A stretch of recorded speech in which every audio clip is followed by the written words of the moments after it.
Amém, então. Então vamos começar a nossa lição. Pastor Elias, por gentileza, me ajude aí com os slides. Queridos, na semana passada, nós começamos a nossa aula introdutória acerca de Velho Testamento, certo? E para a gente relembrar rapidamente sobre o que a gente tratou na última aula, vamos aqui observar rapidamente. Nós estudamos que o Velho Testamento ele tem a seguinte divisão. O Velho Testamento ele é dividido no Pentateuco, mais conhecido como a Torá, né? Todos aqueles livros que vão tratar acerca da criação, sobre a lei de Deus, sobre as recomendações de Deus ao povo de Israel, certo? E aí, dentro desses livros, nós vamos ter ali os livros históricos, que são conhecidos ali, como Josué, Juízes, Ruth.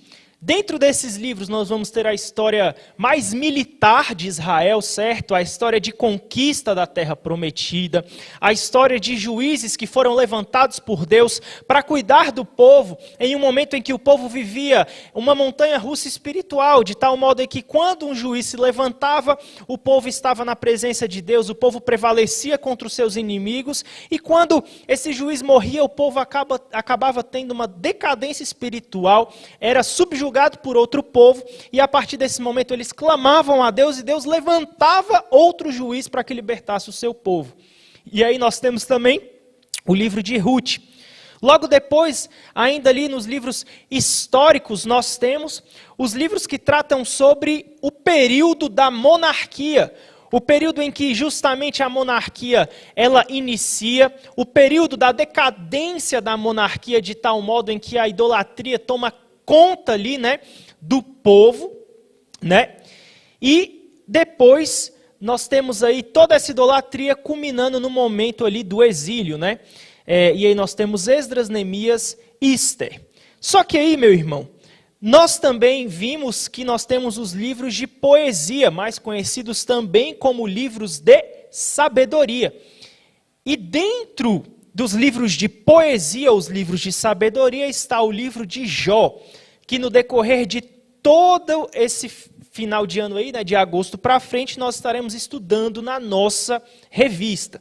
E só para fechar a classificação aí da divisão do Velho Testamento, nós temos os livros de profecia, que são divididos em profetas maiores, ali onde nós temos Isaías, Jeremias, Lamentações e Ezequiel, e os profetas menores, que são todos aqueles livros proféticos ali que encerram o Antigo Testamento, certo? Então nós tratamos exatamente sobre essa divisão. E dentro dessa divisão nós entendemos também que a palavra de Deus apresenta Deus de várias formas. Em primeiro lugar, nós temos Deus apresentado como um Deus criador, ou seja, um Deus que no princípio cria os céus e a terra. Em segundo lugar, nós temos a apresentação de um Deus libertador. E aí, nós vamos ter ali justamente essa divisão, o Deus criador e o Deus libertador. Mas nós também estudamos, e você vai se recordar, que nós temos a figura de um Deus que concede descanso ao seu povo, de um Deus que dá a oportunidade do povo em conseguir conquistar aquela terra, e dentro daquela terra, Deus concede descanso àquele povo. E nós também vimos que dentro da palavra de Deus, Deus ele se apresenta como o Deus que controla a história, ou seja, o Deus que conhece todos os eventos futuros, o Deus que sabe exatamente qual vai ser o meu amanhã, o Deus que sabe exatamente que caminho eu vou seguir, o Deus que sabe quem são os reis que vão se levantar e os reis que vão cair, ou seja, um Deus que controla toda a história. Então, na última lição nós estudamos justamente essa questão. Só que hoje nós vamos estudar mais a fundo, dentro da divisão do Antigo Testamento, nós vamos estudar mais a fundo a divisão dos livros poéticos, ou os livros de sabedoria. E aí esses livros poéticos ou de sabedoria, nós teremos aí 5 livros. Nós teremos Jó, nós teremos Salmos, nós teremos Provérbios, Eclesiastes e Cantares. E dentro desses livros estará o objeto de estudo da nossa revista, né, no próximo mês. E é por isso que hoje e no próximo domingo nós estaremos tendo esses ciclos de estudo sobre os livros poéticos. Iniciamos com todo o Antigo Testamento e hoje entramos de vez nos livros poéticos para a semana que vem concluir. E aí, meu irmão, na outra semana, o teu coração estará preparado para começar a estudar o livro de Jó. Então vamos lá estudar mais a fundo os livros poéticos ou os livros de sabedoria, começando por Provérbios. Meus queridos, em Provérbios, nós temos uma demonstração clara e inequívoca que Deus, ele é aquele que revela a sabedoria. Deus, em Provérbios, ele revela ao seu povo aspectos de como nós podemos viver de maneira mais sábia. Dentro de Provérbios, você vai ter alguns grandes assuntos, e é de suma importância nós entendermos isso.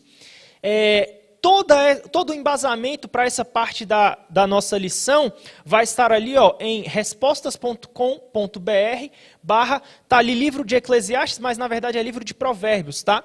Ali está a fonte, se os irmãos quiserem depois dar uma olhada. E aí o que acontece?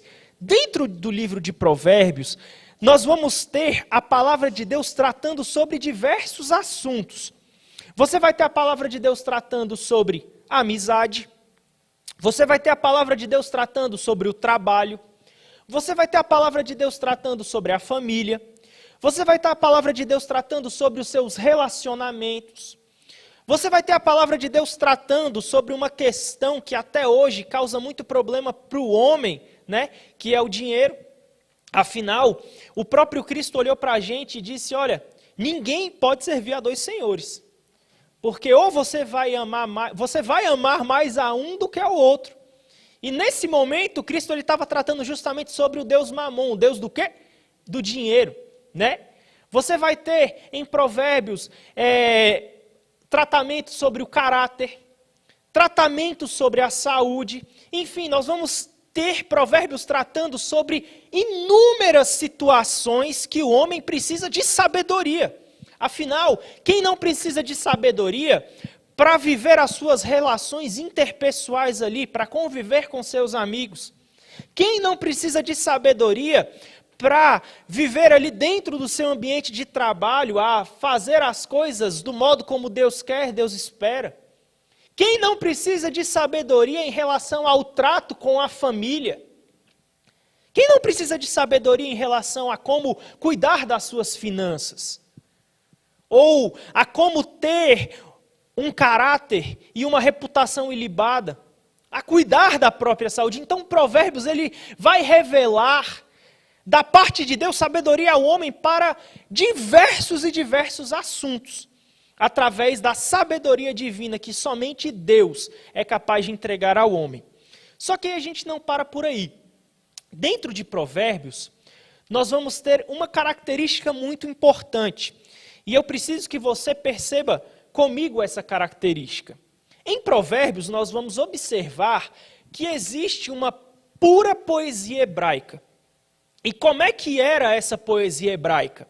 A poesia hebraica, ela tinha dois aspectos muito importantes. Em primeiro lugar, ela retratava todas as coisas de maneira muito concreta. Ou seja, o judeu, ele olhava para uma situação e ele dizia, isto é uma Bíblia. Quando o judeu dizia, isto é uma Bíblia, verdadeiramente ele estava querendo dizer que isto era uma Bíblia. Ou seja, mesa, banco, cadeira, o judeu ele tratava tudo de maneira muito concreta. Só que dentro desse concretismo que o judeu ele aplicava à sua poesia, ele também aplicava muito o paralelismo. O paralelismo. E aí, a gente trouxe um texto aqui para os irmãos entenderem o que a gente está falando. Olha só esse texto de Provérbios 1, versículos 5 a 7.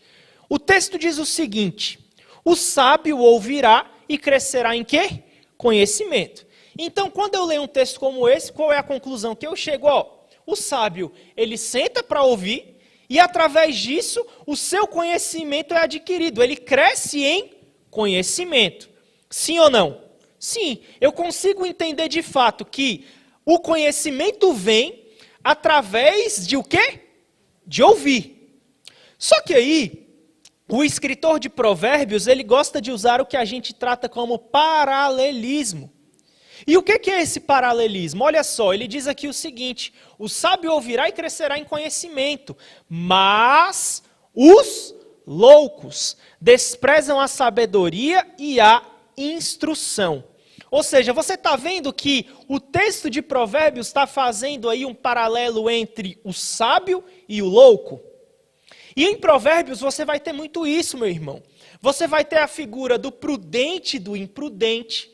Você vai ter a figura do íntegro e do incorreto. Então o livro de Provérbios ele vai tratar de coisas muito concretas e fazendo esse paralelismo entre o tolo e o sábio, o bom e o mal. Então você vai ter a todo momento essa figura do paralelismo, certo? E aí, em Provérbios nós temos alguns temas centrais que são de suma importância. Depois de entender que em Provérbios Deus ele se mostra o revelador de toda a sabedoria. Depois de entender que Provérbios ele é uma poesia pura, ou seja, ele tem aspectos concretos e aspectos que trabalham com os paralelos. Nós podemos observar alguns temas centrais em Provérbios. E quais temas são esses? Em primeiro lugar, em Provérbios nós podemos observar que a vida sábia é um constante exercício de renúncia e de aprendizado. Ou seja, Provérbios me ensina que para eu viver uma vida segundo a vontade de Deus, eu vou ter que exercer a renúncia. Provérbios, ele mostra para mim situações em que o homem, e falando do homem do gênero masculino, eu vou olhar situações, muitas vezes da mulher estranha, e eu vou ter que rejeitar essa mulher estranha, porque Deus me deu uma mulher para eu amar, respeitar e ser fiel. Eu vou olhar situações em que muitas vezes os desejos vão me chamar, mas eu vou ter que olhar para esse desejo e escolher viver uma vida segundo a vida que Deus quer que eu viva. E essa renúncia vai me ensinar, ou seja, um exercício constante de renúncia e de aprendizado. Só que nós também podemos observar que em Provérbios nós temos ensinamentos sobre o caminho da verdadeira retidão. E que esse caminho ele se acha justamente na piedade autêntica. Ou seja, se o homem ele quiser ser reto, ele precisa entender que ele precisa ter uma vida piedosa, uma vida na oração, uma vida na palavra, uma vida no jejum, uma vida seguindo os preceitos que Deus entrega para o seu povo. Provérbios também me ensina isso, que a verdadeira retidão só vai ser encontrada em uma piedade autêntica. Afinal, eu posso me demonstrar piedoso para todas as pessoas, mas jamais eu vou poder enganar Deus, porque Deus ele sonda o meu coração. Deus ele vê se no meu coração realmente existe piedade, ou se eu estou simplesmente querendo mostrar para as outras pessoas algo que eu não sou. Mas Provérbios também me traz o ensinamento de que a espiritualidade autêntica, inevitavelmente ela vai refletir no meu cotidiano. Ou seja, a pastora Geise, ela costuma dizer aqui muitas vezes que a adoração é um estilo de vida. E isso é uma verdade, meu irmão. Porque se eu verdadeiramente sou espiritual, isso vai refletir na minha vida. Isso vai refletir nas minhas relações interpessoais. Isso vai refletir no meu trabalho. As pessoas vão olhar para mim e vão dizer, poxa, você é diferente. As pessoas vão olhar para mim e para você e vão dizer, poxa, eu quero ser igual a você. Poxa, o que você tem que eu não tenho? E o que eu posso fazer para ter isso aí que você tem? Então, em Provérbios, eu tenho essa demonstração de que a minha vida cotidiana, ela vai demonstrar o caráter de Cristo na minha própria vida. Ou seja, dentro do meu cotidiano eu vou viver uma vida íntegra, correta, sincera, e as pessoas à minha volta vão olhar e vão querer ser igual a mim. As pessoas à minha volta vão olhar para mim e vão perguntar o que elas precisam fazer. E aí é o momento em que você vai trazer a demonstração de que aquela pessoa ela precisa de Jesus, aquela pessoa precisa vir para a igreja, aquela pessoa precisa conhecer mais além o Deus que você serve. Mas também Provérbios trata sobre o temor do Senhor. E trata esse temor do Senhor como o centro de toda existência. O centro de toda existência. Eu me lembro bem quando eu entrei na classe dos juniores, na época quem dava a classe era a Sorilene. E assim que você entrava na classe dos juniores, a Sorilene fazia você decorar um versículo. E esse versículo era o seguinte: o temor do Senhor é o princípio da sabedoria. Todo junior que chegava, a Sorilene fazia decorar esse versículo. O temor do Senhor é o princípio da sabedoria. Meu querido, temer a Deus é o centro de toda a existência. Eu e você fomos feitos com o objetivo principal de servir a Deus, de temer a Deus, de respeitá-lo como Deus, criador de todas as coisas. Nós fomos criados com esse objetivo, temer a Deus. E entender que esse temor ele deve ser o centro da nossa vida. Eu estou no meu trabalho, mas eu estou cheio de temor ao Senhor. Eu temo ao Senhor. Eu estou na minha casa, mas eu tenho temor a Deus. Eu estou ali com os meus familiares, mas eu tenho temor a Deus, porque eu sei que eu preciso temer a Deus. O temor ao Senhor é o centro da existência. Só que aí, meu irmão, ali tem toda a questão de fonte, tá bom? Se os irmãos depois quiserem ler melhor, entender, ali tem a fonte que a gente usou para fazer essa parte do slide, tá? E aí o que acontece? Nós entendemos que dentro da palavra de Deus, Deus ele se revela como alguém que quer trazer sabedoria para o seu povo. E depois de entender todos esses aspectos acerca de Provérbios, a gente precisa entender também um pouco acerca de Eclesiastes. Eclesiastes. E em Eclesiastes, você vai ter uma demonstração clara e inequívoca de um Deus que define o sentido da vida. Um Deus que define o sentido da vida. Em Eclesiastes, você vai ter alguém fazendo inúmeras perguntas e no final de tudo, dizendo o seguinte, ó, de tudo que se foi ouvido, ou seja, de tudo que eu falei nesse livro, o que você precisa guardar é, teme a Deus. Teme a Deus. Ou seja, depois que o escritor de Eclesiastes faz inúmeras indagações, ele chega à conclusão de que o sentido da vida é o próprio Deus, meu irmão. O sentido da vida é servir a esse Deus. Mas então vamos lá falar um pouquinho sobre Eclesiastes. Em Eclesiastes, você vai ser, todas as vezes que lê esse livro, obrigado a pensar na vida e a pensar nas coisas que você coloca a sua confiança. Em Eclesiastes, você vai observar que o escritor, ele olha em inúmeras situações, ele faz inúmeras indagações, né? E aí chega um momento que ele conclui que não tem nada novo debaixo do céu. Nada novo debaixo do céu. Então, em Eclesiastes, a gente vai pensar direitinho sobre como a gente está levando a nossa vida. Será que a gente está tendo uma vida íntegra, uma vida sincera, uma vida com respeito? Será que a gente tem tido respeito com as pessoas a quem nós devemos submissão? Em que a gente está colocando a nossa confiança? Será que é na força do nosso braço ou será que é no Senhor? Eclesiastes, ele faz você pensar em aspectos como esse. E aí, você vai ter muitas perguntas em Eclesiastes. A primeira delas, qual será o sentido da vida? E eu já respondi para você que o sentido da vida é justamente servir a Deus. Deus é o próprio sentido da vida. Em Eclesiastes, você vai se perguntar de onde vai vir a verdadeira satisfação. De onde vai vir? Porque em determinado momento o escritor de Eclesiastes olha e diz, olha, tudo é canseira, tudo é enfado. Tudo é enfado. Ou seja, você vai ter alguém que viveu uma vida todinha, e quando chega ali no final da sua vida, olha e diz, olha, tudo é vaidade. Tudo é vaidade. Eu batalhei tanto, mas hoje eu percebo que tudo é vaidade. Você vai ter também o escritor se perguntando, será que existe mesmo justiça no mundo? Será que o mundo é justo? Será que as coisas que acontecem verdadeiramente elas são justas? Você vai ter também uma pergunta sobre como eu posso viver uma vida de valor. Como eu posso viver uma vida diferente de todas as outras pessoas?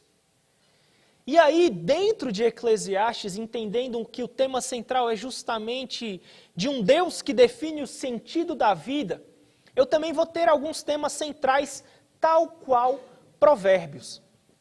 Em Eclesiastes, eu vou ter como tema ali central a falta de sentido na vida humana. A falta de sentido na vida humana. Meu irmão, não sei se você já parou para observar, mas o homem ele é movido por objetivos. Você já parou para observar isso? O homem ele é movido por objetivos. Quando a gente é mais novo, criança, a gente é movido por um objetivo. Qual é esse objetivo? Terminar o ensino fundamental. A gente cresce mais um pouquinho, a gente vai ser movido por outro objetivo. Terminar o ensino médio. Quando a gente termina o ensino médio, a gente vai ser movido por outro objetivo. Terminar a faculdade. E aí, quando eu termino a faculdade, eu sou movido por outro objetivo, que é fazer o quê? Trabalhar. E aí, quando eu trabalho porque eu sou movido por diversos objetivos, porque eu quero comer, porque eu quero pagar minha água, minha luz, eu quero ter o que vestir. Eu trabalho porque eu quero morar em um local tranquilo, sossegado. Eu trabalho porque eu quero dar uma viajada. Então, o ser humano ele é movido a objetivo. Aí, quando você chega mais na frente, você vai ver aquela coisinha linda que nasceu da sua esposa, e aí você vai ser movido por outro objetivo, que é cuidar daquela coisinha, é educar aquela coisinha, e aí agora, quando você se torna pai e mãe, o seu objetivo não é mais fazer as coisas que você quer fazer, não, o seu objetivo é dar o que o seu filho quer, o que o seu filho precisa. Aí o seu objetivo é conseguir que seu filho se forme no ensino fundamental, se forme no ensino médio, que o seu filho faça uma boa faculdade, que o seu filho consiga um bom emprego. E aí o homem vive uma vida que é regada por objetivos. E eu não sei se você já percebeu, mas quando a gente não tem objetivo, parece que a gente não vive, né? A gente não vive. E aí volta o slide para mim, por favor. Eclesiastes vai tratar justamente sobre isso. Sobre a falta de sentido na vida humana. Será mesmo, meu irmão, que o sentido da vida humana é só esse? Será mesmo que o sentido da vida humana é só viver assim, desse jeito? Qual é verdadeiramente o sentido? Outro tema central de Eclesiastes é justamente a questão da futilidade, da riqueza e do poder. Em Eclesiastes você vai ter alguém que conseguiu gozar de tudo isso, de riqueza e de poder. Mas alguém que no decorrer da vida conseguiu compreender que tudo isso era vaidade. Mas alguém que conseguiu compreender que tudo que ele tinha conseguido construir não era nada. Não era nada. A gente acredita sinceramente que o escritor de Eclesiastes é Salomão. Ou seja, Salomão ele entendeu que ter inúmeras mulheres, ser extremamente poderoso e rico não preenchia o sentido da vida que ele precisava, que era justamente servir ao Criador. E com Salomão nós podemos observar o seguinte, que ele foi alguém que começou muito bem, mas no decorrer da vida ele acabou se perdendo. Justamente se perdendo porque a mentalidade dele perdeu o objetivo de temer a Deus, né? ele queria fechar muitos acordos comerciais, ele queria conseguir enriquecer a Israel, quando na verdade o sentido da vida não era esse. Só que não para por aí. Eclesiastes também vai tratar sobre a questão das injustiças da vida. Por que será que uns têm mais que os outros? Por que será que alguns podem comer e outros passam fome? Por que será que uns são saudáveis e outros são adoentados? Eclesiastes vai tratar um pouco sobre essa questão também. Mas Eclesiastes também vai dizer o seguinte, olha, a morte é inevitável. Um dia, a gente vai morrer. E aí, a riqueza e o poder é fútil, porque para o lugar que a gente não vai poder levar riqueza, a gente não vai poder levar poder. E aí, quando a gente morre, a gente entende de fato, né? O sentido da vida, porque aí a gente se encontra com quem é o sentido da vida. A gente se encontra com quem é o sentido da vida. Então, Eclesiastes, ele tem esses temas bem centrais. E por fim, lá no final de Eclesiastes, nos últimos versículos, você vai ter a conclusão do escritor, dizendo o seguinte, olha, desfrutar a vida é importante, desfruta a vida. Aproveita a tua vida, curte a tua vida, mas não esquece de uma coisa, de temer a Deus. Não esquece de uma coisa, de temer a Deus. De temer a Deus. Só que, meu irmão, olha só que coisa interessante. A gente falou um pouquinho sobre Provérbios, a gente falou um pouquinho sobre Eclesiastes, né? Só que você parou para observar que esses dois livros, eles tratam das coisas de maneira muito geral, de maneira muito subjetiva, assim. Você não tem uma figura que fala, eu fiz isso e conheci a sabedoria. Não, você não tem. Você tem ensinamentos de maneira muito abrangente e muito geral. E aí a gente se pergunta, puxa, é verdade, o livro de Provérbios e Eclesiastes não tem um personagem central. Não tem um personagem central. Você já parou para pensar nisso? Que muitos livros da Bíblia você vai ter um personagem central.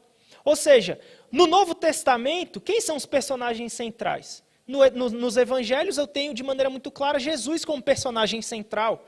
E os discípulos como pessoas ali coadjuvantes. Depois da assunção de Jesus ao céu, eu tenho os discípulos como atores principais. Mas em Provérbios, em Eclesiastes, eu não tenho ninguém assim tão principal. Em Eclesiastes, a gente entende que quem escreveu foi Salomão, mas ele não se apresenta de maneira clara, de maneira inequívoca. E aí a gente entra em outro livro. E aí depois eu volto nessa questão dos aspectos, né, dos personagens. Eu chego em Cantares. Em Cantares, a gente tem aqui o Deus que supervisiona a sexualidade. Um Deus que supervisiona a sexualidade. Um Deus que criou o prazer para ser vivido dentro do casamento, entre o homem e a mulher. E aí dentro de Cantares a gente tem alguns temas centrais. Em primeiro lugar, a bênção do amor romântico. Ou seja, Deus cria o amor, Deus cria a sexualidade justamente para ser vivido dentro de uma bênção. Dentro da redoma de uma bênção. E essa bênção se chama o quê? O casamento. O casamento. Eu tenho também a bênção da intimidade física e emocional entre o marido e a mulher. Ou seja, em Cantares, eu tenho o sexo como uma bênção. Eu tenho também a intimidade emocional entre o homem e a mulher como uma bênção. Uma bênção criada pelo próprio Deus. Eu tenho também a bênção dos sentimentos e os desejos do casal apaixonado. Ou você acha, minha irmã, que você não deve desejar o seu esposo? Você deve desejar o seu esposo. Ou você acha, meu irmão, que você não deve desejar a sua esposa? Minha irmã, você acha que você não pode colocar aquela camisola linda, maravilhosa, para o seu esposo olhar para você e falar, nossa, como essa mulher é linda? E você, meu irmão, acha que vai ficar usando essa cueca rasgada? A mulher não, meu irmão. Coloca uma cuequinha bonita. Coloca uma cueca que a sua esposa vai olhar e vai falar, vai olhar para a sua pochetezinha, mas vai dizer, nossa, como eu desejo esse homem, né? Porque em Cantares eu tenho justamente a bênção do sentimento, a bênção do desejo do casal. Mas eu também tenho principalmente um ensino central em Cantares. Em Cantares, eu vou ter uma demonstração clara de que, por causa do mundo caído em que vivemos, o amor conjugal enfrenta dificuldades e obstáculos. Cantares eu vou ter essa demonstração. Em Cantares você vai observar que em alguns momentos a amada, ela fica perguntando, cadê o meu amado? Eu perdi o meu amado, onde está o meu amado? E justamente porque esse mundo caído em que a gente vive, muitas vezes faz com que escamas venham nos nossos olhos para desacreditar do amor, meu irmão. Para desacreditar do casamento. Para desacreditar que Deus tem uma bênção especial para o homem e a mulher dentro do casamento. Sim, o casamento, ele é cheio de dificuldades, de desafios, mas com Cristo nós podemos vencer cada um dessas dificuldades, desses obstáculos. Nós temos também em Cantares um casal que sofre hostilidade, um casal que sofre separação, intromissão, espera. Mas um casal que conseguiu construir um amor que sobrevive. E aí ele sobrevive de tal modo que ele chega no clímax dele, que é justamente o casamento. O casamento. E aí, meu irmão, esse livro ele vai mostrar que apesar de tudo,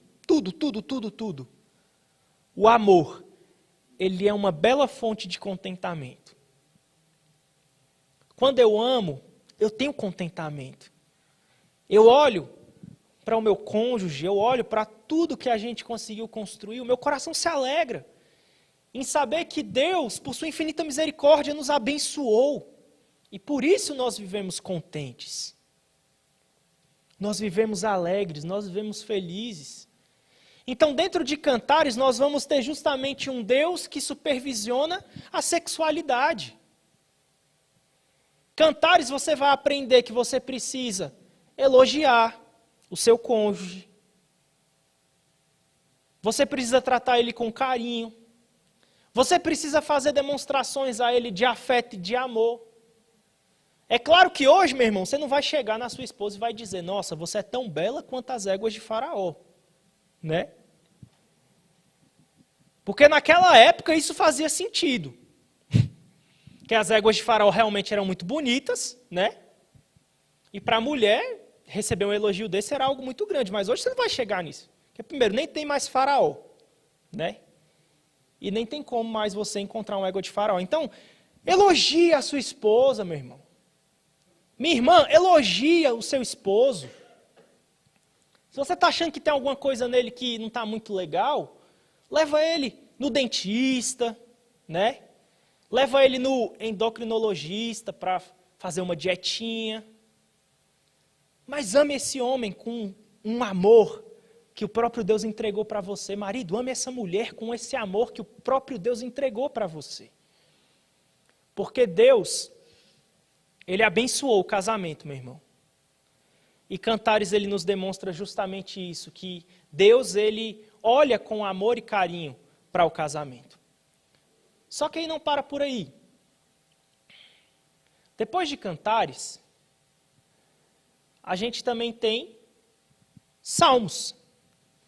E a gente deixou Salmos por último justamente porque Salmos é o maior livro da Bíblia Sagrada. E Salmos, ele tem algumas coisas aí muito importantes que a gente precisa tratar. Em Salmos, a gente vai ter um Deus que quer demonstrar sabedoria para o seu povo, mas ele quer mostrar para o seu povo a sabedoria no aspecto de que ele merece adoração e louvor. Um Deus que merece ser adorado, um Deus que merece ser venerado, um Deus que merece ser adorado por tudo que ele fez e por tudo que ele é, né? E aí dentro dos Salmos nós temos algumas características. Em primeiro lugar, quando eu olho para o livro de Salmos, eu vou ter ali uma coleção de orações e hinos hebraicos que foram inspirados pelo próprio Deus. Afinal, Salmos também é um livro que foi inspirado por Deus. Ele está no cânone justamente por isso, porque ele tem inspiração. Em segundo lugar, nós vamos ter ali hinos de louvor pelos grandes feitos de Deus. O povo de Israel adorava ao Senhor por todos os feitos que Deus fez por intermédio deles. Então você vai ter salmos em diversas situações. Salmo porque o Senhor libertou o povo com mão forte. Salmo porque o Senhor criou todas as coisas. Salmo porque Deus libertou o povo do exílio. Então você vai ter salmos tratando de diversos aspectos, mas sempre exaltando o Senhor pelos seus grandes feitos.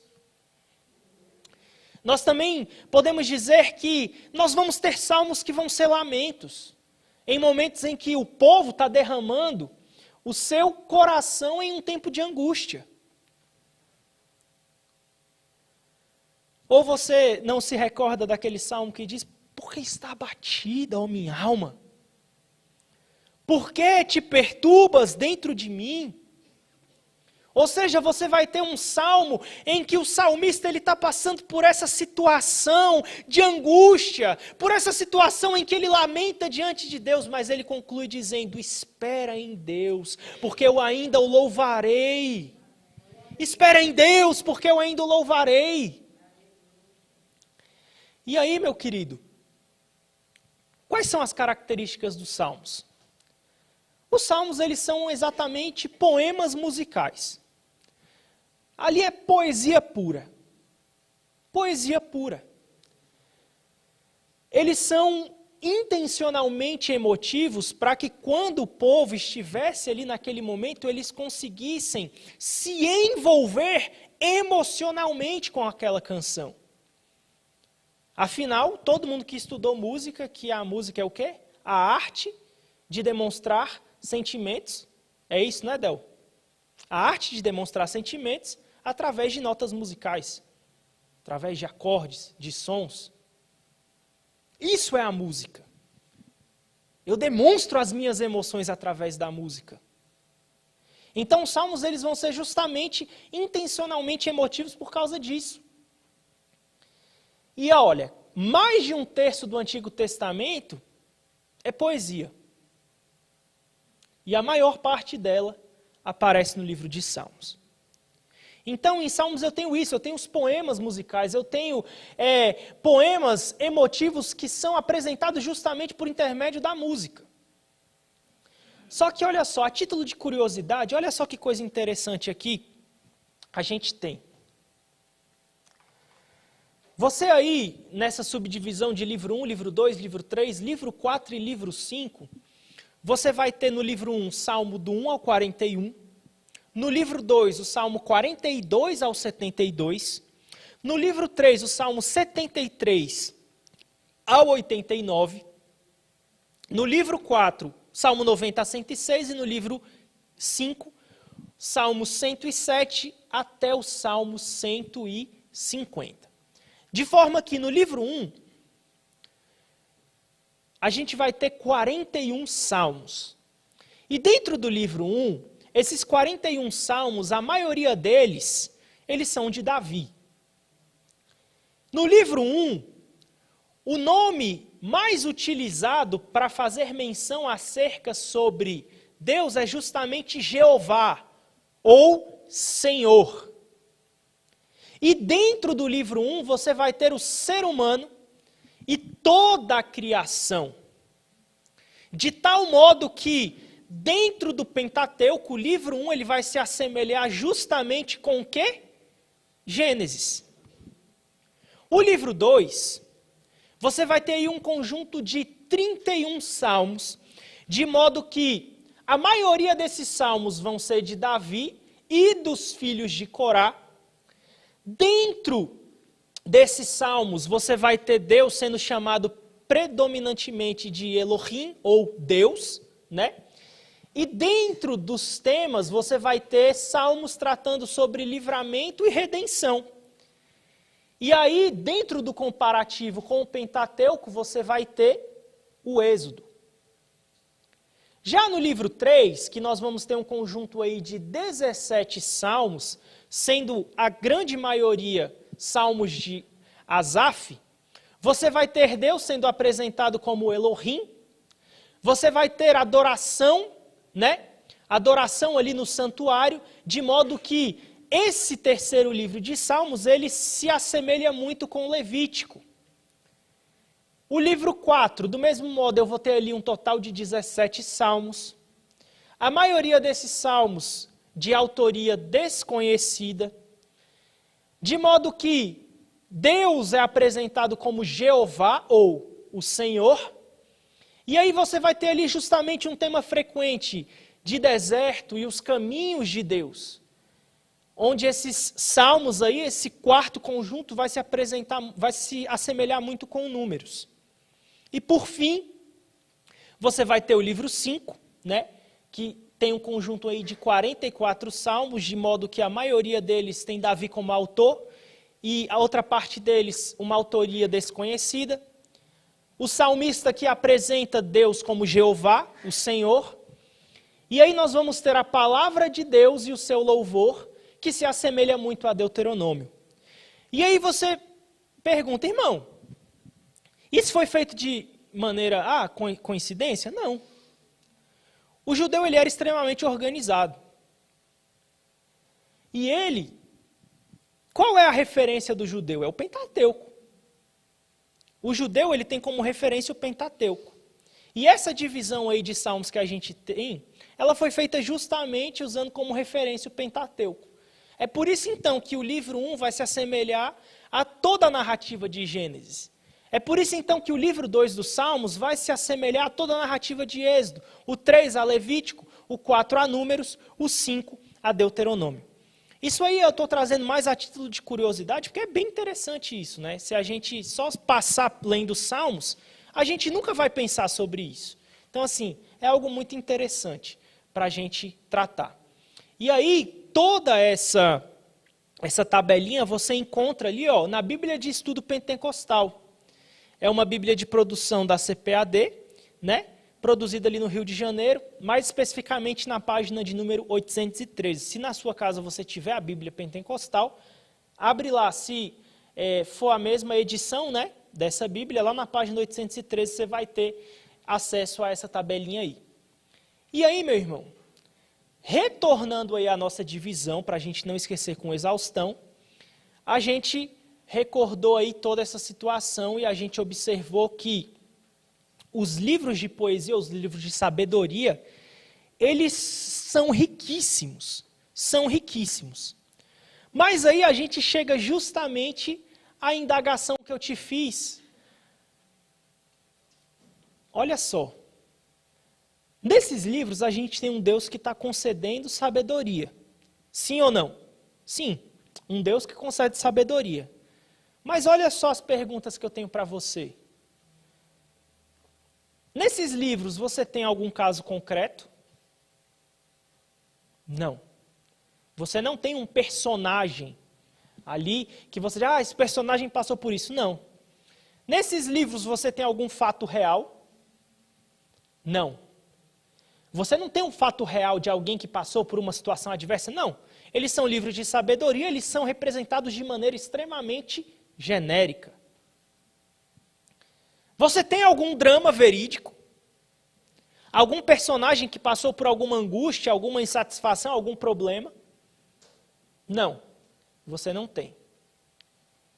E aí qual é a resposta que a gente chega? O livro de Jó, ele vai ser um compilado de todos os outros livros de sabedoria. Porque em Jó, eu vou ter alguém que passou por um caso concreto, algo baseado em fatos reais e algo que é um drama verídico. E tal qual Provérbios tenta me trazer sabedoria, o livro de Jó também tem a capacidade de me trazer sabedoria.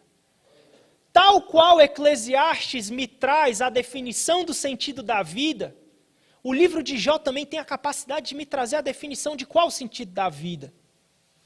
Tal qual Cantares vai tratar sobre o relacionamento do casamento entre homem e mulher, em Jó eu vou ter uma demonstração de um casamento verídico entre Jó e sua esposa. E tal qual em Salmos eu vou ter momentos de exaltação a Deus, em Jó eu também vou ter momentos de exaltação a Deus. Mas em Jó eu também vou ter momentos em que Jó ele está ali acabado, sofrendo. E tal qual o salmista, ele indaga a Deus o porquê de estar passando por tudo aquilo. Então, meu irmão, você quer um compilado de Salmos, Provérbios, Eclesiastes e Cantares, tendo um caso concreto, um fato real e um drama verídico? Em 2 semanas, nós vamos iniciar o nosso estudo do livro de Jó.